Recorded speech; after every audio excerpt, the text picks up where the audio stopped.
Hello বন্ধুরা, আজ আমি তোমাদের কাছে নতুন একটা রেসিপি নিয়ে এসেছি। আজ আমি মালাই চপ বানিয়ে তোমাদেরকে দেখাবো। এই মালাই চপ তৈরি করতে দেখো আমার কি কি লাগছে, তোমাদেরকে দেখো দেখিয়ে দিচ্ছি। এখানে দেখো 6 পিস পাউরুটি নিয়েছি। পাউরুটির দেখো সাইডগুলো আমি ছুরি দিয়ে দেখো কেটে নিয়েছি। এখানে দেখো পনিরকে আমি গ্রেট করে রেখেছি। এখানে দেখো এলাচ গুঁড়ো আছে, কিশমিশ আছে, কাজু আছে, চিনি আছে, এক বাটি দেখো গুঁড়ো দুধ রয়েছে। এখানে কিছুটা দুধকে আমি দেখো ফুটিয়ে রেখেছি। এখানে দেখো 500 মতো দেখো দুধ নিয়েছি। দুধকে আমি দেখো ঘন করে জাল দিয়ে নিচ্ছি। এবার দেখো গুঁড়ো দুধ আমি দিয়ে দিচ্ছি। গ্যাসটা দেখো আমি লো ফ্লেমে রেখেছি। এটা আমি দেখো মালাই তৈরি করে নেব। এবার দেখো দুধের মধ্যে আমি কিশমিশ দিয়ে দিচ্ছি, কাজু দেখো দিয়ে দিচ্ছি। আমি দেখো এখানে 4 চামচ চিনি দিচ্ছি। তোমরা ইচ্ছে করলে যে যেমন মিষ্টি খাও সেই হিসাবে চিনিটা দিতে পারো। এবার দেখো পনিরের মধ্যে আমি 3 চামচ গুঁড়ো দুধ দিয়ে দিচ্ছি, 3 চামচ দেখো চিনি দিয়ে দিচ্ছি। এবার দেখো সব একসাথে আমি মিক্সড করে নিচ্ছি। এবার দেখো একটু দুধ আমি দিয়ে দিচ্ছি। মালাইটা দেখো হয়ে গেছে। এবার আমি গ্যাসটা অফ করে দিচ্ছি। এবার দেখো একটু এলাচ আমি দিয়ে দিচ্ছি, এলাচ গুঁড়ো।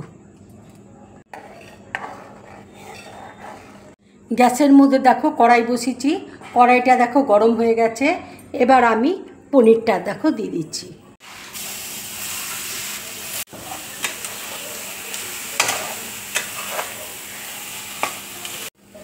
পনিরটা দেখো খুব বেশি আমি একটা পাক দেব না, নাহলে হার্ড হয়ে যাবে পনিরটা। পনিরটা দেখো হয়ে গেছে। এবার আমি গ্যাসটা অফ করে দিচ্ছি। এবার দেখো এলাচ গুঁড়ো আমি দিয়ে দিচ্ছি। এবার দেখো পাউরুটিগুলো আমি দুধের মধ্যে ডুবিয়ে নিচ্ছি। এইভাবে দেখো একটু চেপে নিচ্ছি। এবার দেখো স্টাফিংটা আমি দিয়ে দিচ্ছি।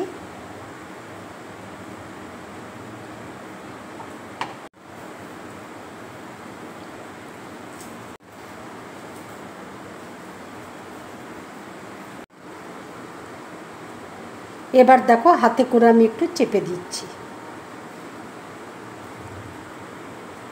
দেখো চপটা দেখো তৈরি হয়ে গেল।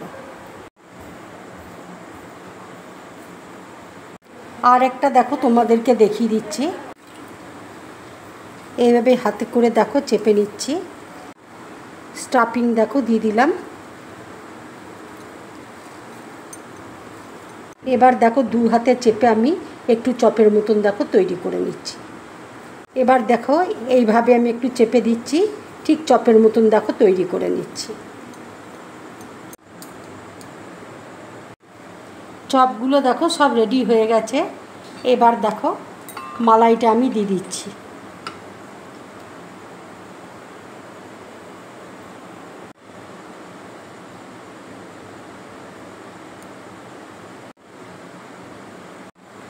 এবার দেখো কিশমিশ দিয়ে দিচ্ছি।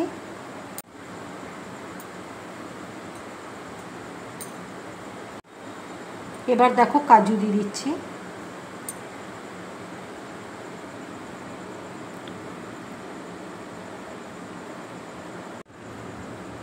বন্ধুরা, আমার এই মালাই চপের রেসিপিটা যদি তোমাদের ভালো লাগে তাহলে লাইক করবে, শেয়ার করবে আর ড্রিম ব্লগ চ্যানেলটাকে সাবস্ক্রাইব করবে। তোমরা বেশি করে কমেন্টস করবে, তাহলে আমার খুব ভালো লাগবে। নমস্কার।